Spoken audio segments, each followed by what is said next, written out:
Hey friends, Jessica here from Creators Couture, and I have got a really fun tutorial for you today. We are taking inspiration from the spring, from the flowers, and specifically from the blooming irises I have been seeing everywhere. I am recording right now from Plovdiv, Bulgaria, and it's one of my favorite places, especially in spring. I could go on and on about how charming it is, but I have been seeing irises bloom everywhere, and I thought it would be a really fun jumping off point to create an abstract sort of motif. So, of course, like all my tutorials, we are going to be doing this. It's going to be easy, it's going to be fun, it's going to be fast. And we are sampling colors from directly from photographs. I'm going to show you a couple tricks that I have up my sleeve, and then we are going to use 4 Photoshop brushes, and I'm going to show you how easy this is to create something similar. You don't need any drawing ability whatsoever, and then you can turn this, your design into whatever you want. Items for sale, things for clients. I've got some samples here. You could create some packaging design. You could turn it into a journal, do some drop shipping journals. You could create some printable artwork. You could design some greeting cards. So there is all kinds of options. I love helping other designers that create items for sale. I love to create the blueprint for you. And so I just, give you the blueprint, and then you can create something with your own little twist on it and put it for sale. So I'm always really happy to do that. So I'm just going to start off with showing you some of my inspiration. This was yesterday, but the irises are everywhere. This was just on a little walk that I took yesterday. But I'm not going to sample directly from my own images because I don't really worry too much about colors and stuff whenever I'm taking photographs, and I'm not a professional photographer. So I'm going to show you a little trick really quick on how I sample my colors really fast. So either in Google or Pinterest here, I popped in and I just put purple iris. So I've got all these purple irises here. And so what I'm going to do is just sample my colors directly from these photos. And if you guys are not familiar with my color blending technique, I'll link down below.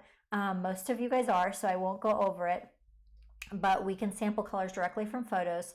And one of the things that I want to, like a little trick that I want to tell you is that I don't even download this image. I am doing screenshots right from the browser. So I'm going to go over here and I'm going to get my little screenshot keyboard shortcut. So like Command-Shift-4, and then I'll just go over some areas, and I can see how big the size is whenever I drag my cursor. So all of these I'm going to be sampling really small areas, but it's fine. So I'll just sample like this. And then just keep doing that. And I'll sample some that has like a mix of colors. I'll sample some that's just mainly like the lighter. I'll sample some that's mainly the darker.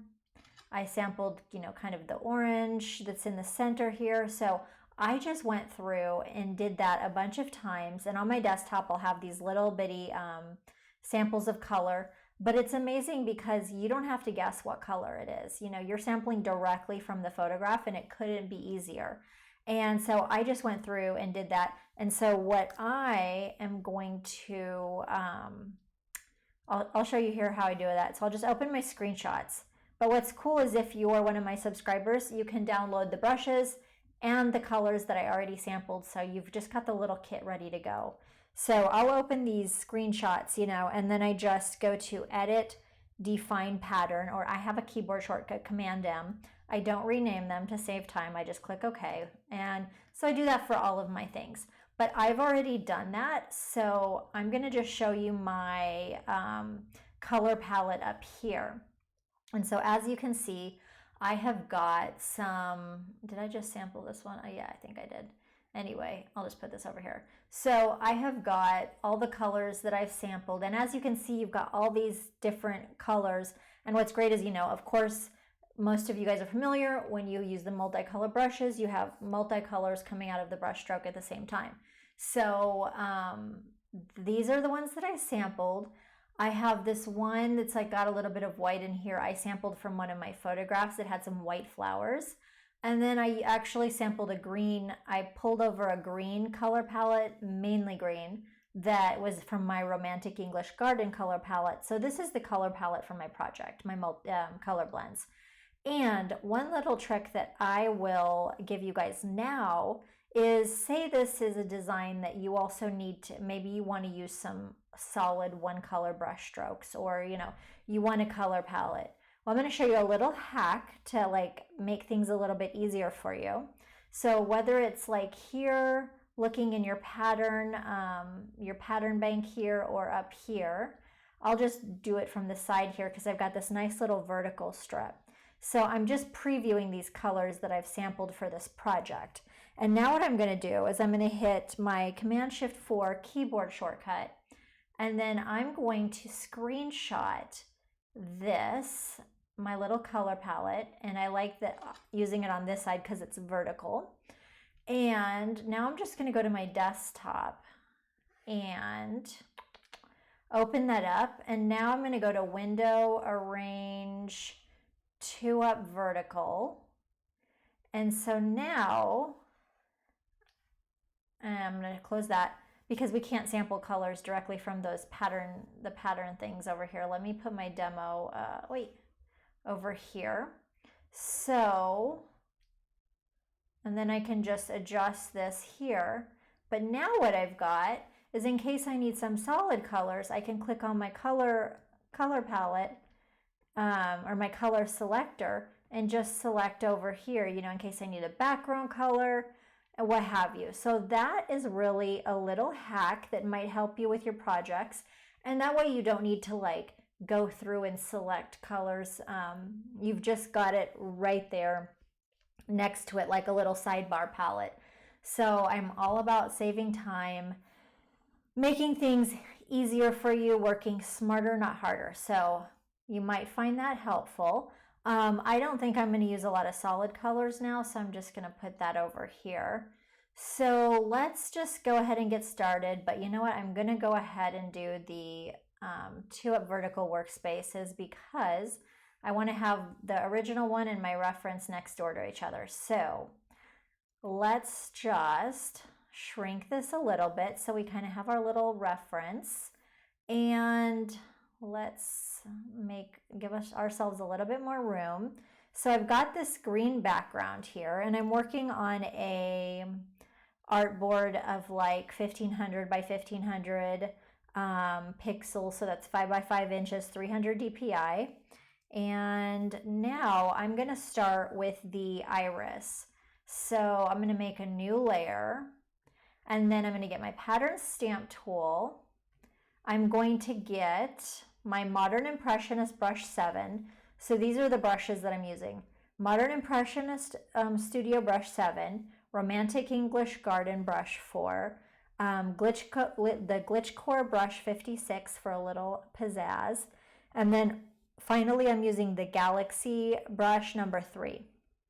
So let's go with Modern Impressionist brush number 7, and I am going to do let's see here, I'll get something in this sort of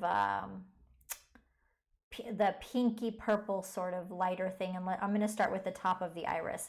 And now one thing that's nice is, like, I love doing abstract, mainly because I like things that are easy, but also I just think it's so cool what you can do with abstract. And so, yes, you could take the time to like, say for example here, where's my photo, like some of these have all these curling leaves on themselves, and it's like really, it could be really complicated to draw, and you can draw that. But if you know me, like a lot of you guys do, I like things easy, so I'm just gonna kind of insinuate it. So I'm just gonna like do some brush strokes that are like really soft, just because the iris, you've got part of it going up and kind of part of it going down. So we're just going to make it easy for ourselves. We're not going to go too like deep with it, not trying to like do everything so perfect or make these crinkly leaves. We're just giving the impression of it. So kind of thus the impressionist brushes. So I'm going to just put a little bit of brush strokes using this brush number 7 going up. And of course, this is pressure sensitive. So, I'm not doing full pressure. And we're getting these really nice, soft, sort of kind of a streaky stroke. And then maybe I'll get like a darker color here. And I'm not numbering these. This is a project and it's not worth it to like number all these. You get the idea. And you can make it your own, choose your own sort of color for that. But let's just, I'm going to take my brush size up and put some of these kind of going down like that. So that looks kind of nice, whatever. We're not going to worry. This is the demo. I'm not going to worry about it being perfect. I can worry about it being perfect later, but usually whenever I am talking and brushing at the same time, it's not always going to be perfect. So we've got some going up, we've got some going down. Looks like a pretty good start. And then I might make another layer so it's a little bit non-destructive. And now I kind of want to insinuate, a lot of it has the white kind of coming out and the little yellow bits. Let's look at some of our reference photos here. You've got that white kind of peeking out. Right here, you've got some little yellow on the inside. So we're just gonna like allude to that a little bit. So I think I will actually get, maybe I'll just get this for the white because it's, this is close enough to a white. I'm not gonna worry, I'll get that very, very, very light purple here. And I might just, make some little streaks here. That's pretty. So just, it's super abstract. Let's zoom in just a scotch. But it's quite, I'm gonna zoom in so you can see, it's quite pretty, soft, ethereal. So I've got some white down. I'll make a new layer since I'll be like really good and be non-destructive. And then I'll put some kind of, I'm going to lower the size of my brush here. So I'm gonna hit my left bracket. And there we go. So we'll just have some of that yellow coming and maybe some in the center, but it's quite soft and romantic and not gonna worry about it being perfect, but, ooh, that's too harsh. But I think that's quite nice. So you've got the idea of it and it's soft. So let's just make another layer and maybe I'm just gonna add some like, another layer. Okay, I'm not changing my brush. I'm just gonna change my color palette. So on top I want a little bit lighter. So I think I'll go with like here, this one here, this color. And maybe I'll take my brush up and just add some like sort of light hints here, but really soft, really pretty, very ethereal. I think it looks cool, good enough, iris-ish, and very, like very impressionistic. And then the last thing that I did for the iris, the main part of the iris, is that I just wanted a little extra pizzazz, something a little bit different or whatever, stylistic. So I took the Glitch Core brush 56 and I just added these little marks like this. And so I think I'll just do it. Let me just take my brush size down. So just doing it something like that. So I just kind of added those little, I think my Glitch Core brush is like, 56. Some of them, there we go, kind of a little accent. I guess accent is a good word, if you will.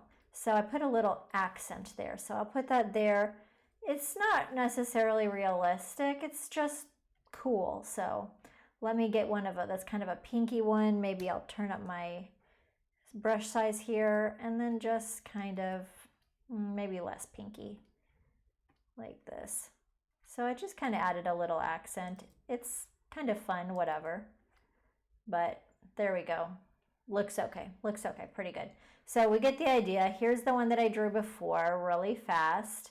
And then there's the center. So that's the main part of my abstract iris.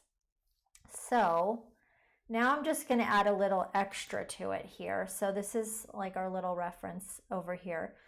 So I wanted to have that movement. And now I think I will just, let's put them all in the same window here. So I like the soft sort of vibe around it. And so we're going to do kind of the same thing here, but I like the movement and adding a little bit of creative accents. So we've got our little head of the flower here. I'm going to group all these layers, and I've got auto select group. So if I move it, it's going to move the whole group. Okay, let me hit Command 0. Let's get the whole thing on the screen.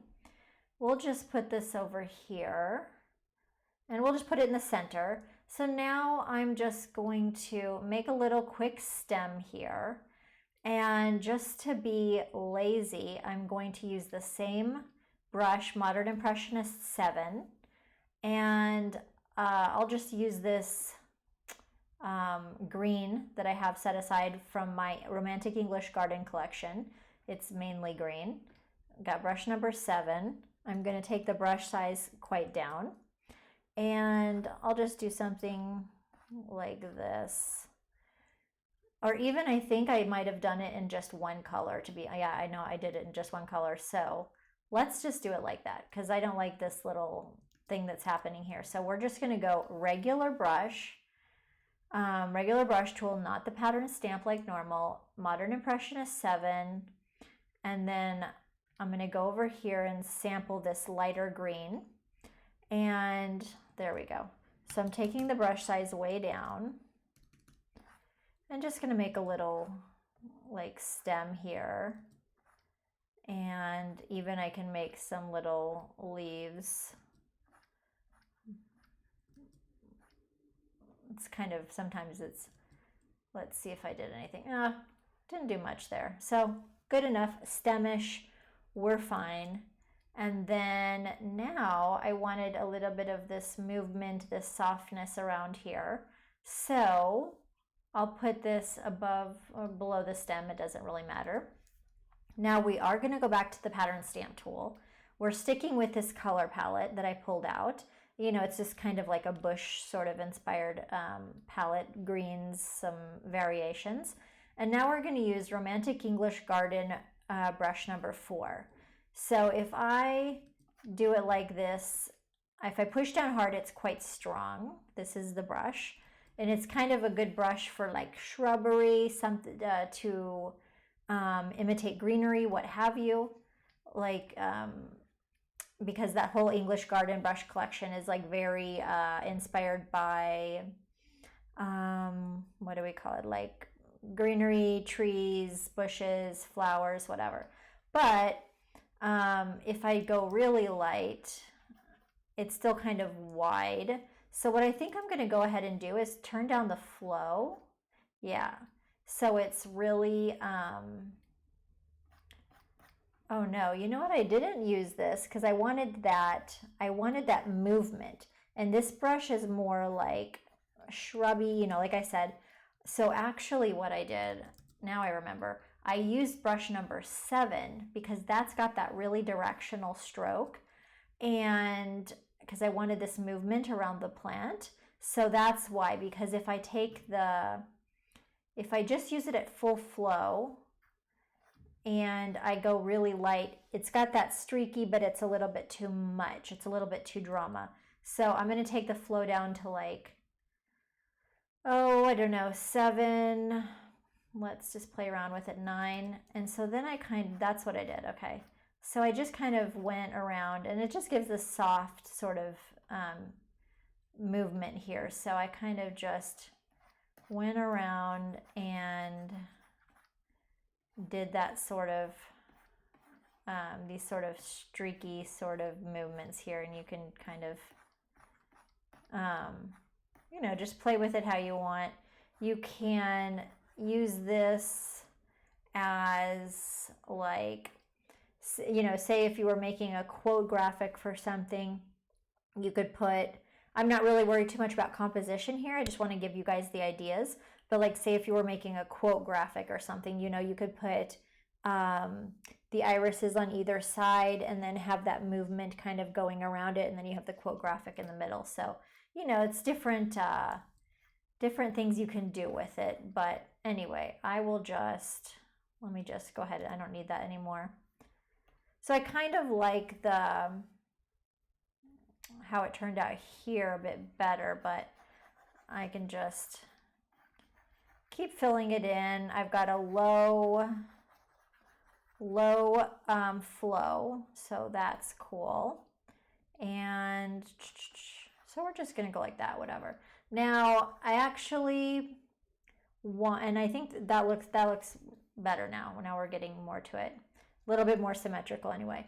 So, but now I'm thinking, oh wait, I want some darkness around my flower because I don't want it to blend in too much with the background. So what I'll do is I'll make a new layer above that, and I'll just go ahead and, I'm not changing my brush, I'm just gonna put this on multiply, and here I can go through just lightly, and it's nice because the flow is low, so you don't really like, it's not such a big deal. So now I'm gonna go back around that and then kind of define some of that area again. So I might go, ooh, even put some around here. So now we're getting that texture, that movement, and I kind of like it. It's like almost a little pastel-y, but very artistic. So let's just do that. So now we've got that. We've got the background like a little bit better here. So we're vibing with that good enough. And now I remember the only one that I only use that Romantic English Garden brush on the yellow here. So now I just am going to add some little smudges of color around here. I just think it looks kind of like romantic and a little bit, what do you call it? Like ethereal, mystical, whatever. It kind of gives it a night vibe as well. So now I'll just make a new layer. And this is the only time actually I use that English Garden brush number 4. I can maybe take the flow back up, I'm not sure. And now I'm just going to get that yellow that I sampled directly from a photograph. That's cool. Yeah, and I might left bracket, take my brush size down a little bit. Maybe I'll put the flow at like 50. That's a little bit better. So that's cool. So I'm just going to add some kind of soft touches, but this brush is a little bit more softer, smudgier. So I think it looks quite nice. Okay, so there we go. We've got some yellow in there. Now, new layer. Now I'm going to go back to that brush number 7. So as you can see, most of this whole thing was actually made with one brush. So really amazing, really versatile. And so now what did I do? I added a little bit of pinks and purples just to kind of tie it in with that. So let's grab one that's a little more, got the more pink here. And I can leave this flow at about 50% because it kind of adds a nice soft vibe. So, and I'm kind of going along with that movement in the thing, in the sort of composition. So it's really nice. I'm kind of maybe putting it next to the yellows. So we're just kind of playing around, getting it artistic, whatever. So there's a pink one. And then I'll grab one that's a bit more purple, like say here, this one. And then just add a little bit more, same color, same brush stroke. Oh, that's a little bit much. I want it to be quite soft, quite subtle. But I think this is really pretty. So just a little bit soft and romantic. And like I said, you could even do this whole thing with one brush stroke. And then for the piece de resistance, I'm going to just use my Galaxy brush number 3. And I'm going to use the yellow. And I'm just, do I want to leave it on? Let me see. I could maybe put the flow of this at like 80 or something, maybe not the full size. And now just remember, if you're ever messing with the flow and you're switching between brushes, and these brushes don't have any, settings built in or anything like that regarding flow and everything, that once you change the flow, you're going to have to change it back to 100% if you want the brushes. It'll keep the same flow even when you change brushes. So just a little heads up, if you turn the flow down and then you change brushes, you could be like, oh my gosh, this brush isn't acting right. But just remember that the flow will stay the same flow until you change it. So most of the time I do my brushes at like pretty full flow, because most of them are pressure sensitive, but there are times when you know, for a project or something, you want to adjust it a little bit.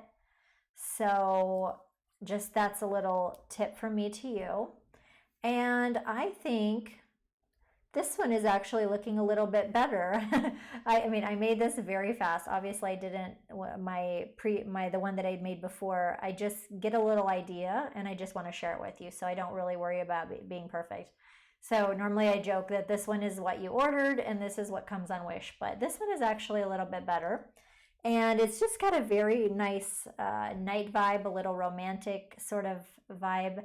And obviously, I used a few more brushes to add a little pizzazz, but 95% of this is one brush. So hopefully you guys enjoyed the tips and tricks, the little idea about taking a screenshot of your multicolor color palette here and having it next to you. So you just got a real easy color picker in case you need background colors or solid colors that match your design. Also about the taking the screenshots, like how I will sample things, you know, from my Google image search. I'm not even downloading that image. I'm not doing anything crazy. I'm just literally screenshot, screenshot, screenshot, load that all up. That's my color palette. So it just makes color selection so much easier. And then also, I always try to make things easier for you. So if you are a member, you're going to have these 4 brushes in a little kit and the color palettes that I've already created. So that'll be available for my members to download. Membership's only $10 a month. Cancel anytime and you get a whole library of tutorial resources, hundreds of brushes, and lots of exclusive stuff. So let me know if you have any questions. I hope you guys enjoyed this. I'm back doing tutorials. Glad to get in the swing of things again. I miss doing creative work between my reorganization, my doing my tax stuff, business admin, taking a little time off, and then also traveling, changing 8 time zones. It's been a little bit of time, but I've been really missing my creative work. So stay tuned to make sure you're signed up for my newsletter, and I'll have the link below. And I'll see you guys next time.